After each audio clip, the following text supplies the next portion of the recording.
Picture a date on the calendar. 2033. It's closer than it sounds, about 8 years away. And on our current course, that's the year a promise millions of Americans have paid into their whole working lives gets quietly rewritten. Not canceled, rewritten. This is the story of the number behind that date. And why it's not too late to change. Social Security keeps its savings in a trust fund, a reserve built up over decades. But that reserve is running down. According to the program's own trustees, the retirement fund is on track to run dry in 2033. Here's what that means. Social Security doesn't disappear. The taxes still flowing in would cover most benefits. But most isn't all.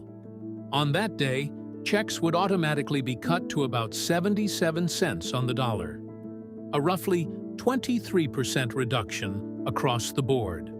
For the average retiree, that's around $460, gone every month.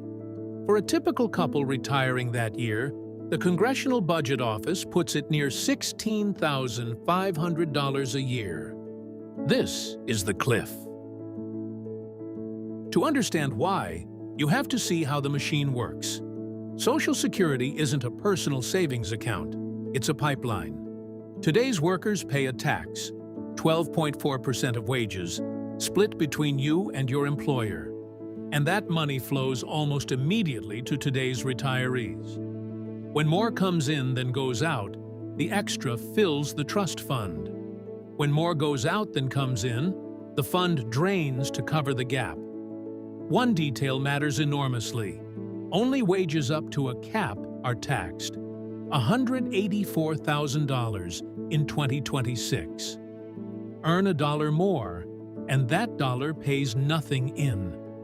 For most of Social Security's history, the money coming in was plenty. Then the math changed. The change is demographic, and it's simple. Social Security works when many workers support each retiree. In 1960, there were about 5 workers paying in for every person drawing benefits. By 2000, 3. Today, under 3, and by 2035, about 2.3. The baby boom generation is retiring. The largest wave in history is turning 65 right now, while birth rates fell behind. Since 2021, Social Security has paid out more than it takes in every single year. The reserve has been filling that gap, but a reserve you spend from is a reserve that ends. So, how big is the hole?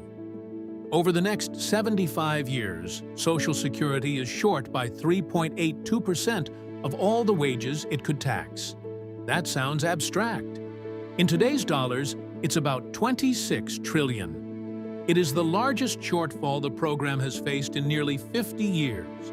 And every year we wait, it grows. To close it purely by raising taxes today would mean lifting that payroll tax immediately and permanently. That's the scale of the decision in front of the country. Here's the more hopeful part. This is a solvable problem. There are levers.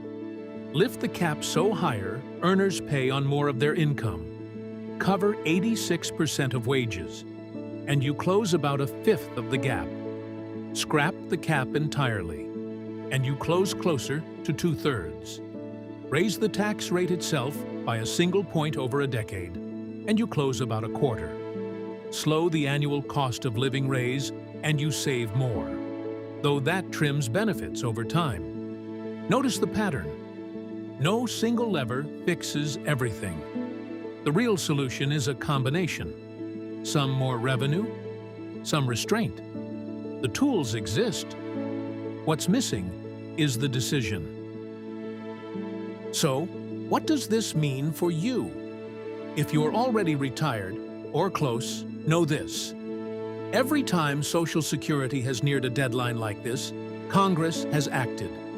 In 1983, at the last minute, they did.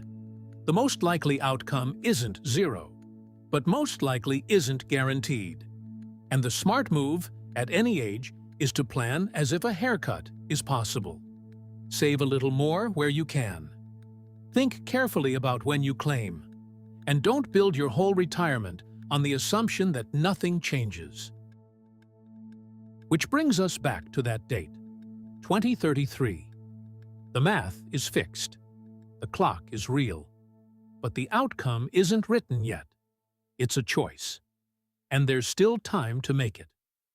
The only question left is whether we decide before the deadline decides for us.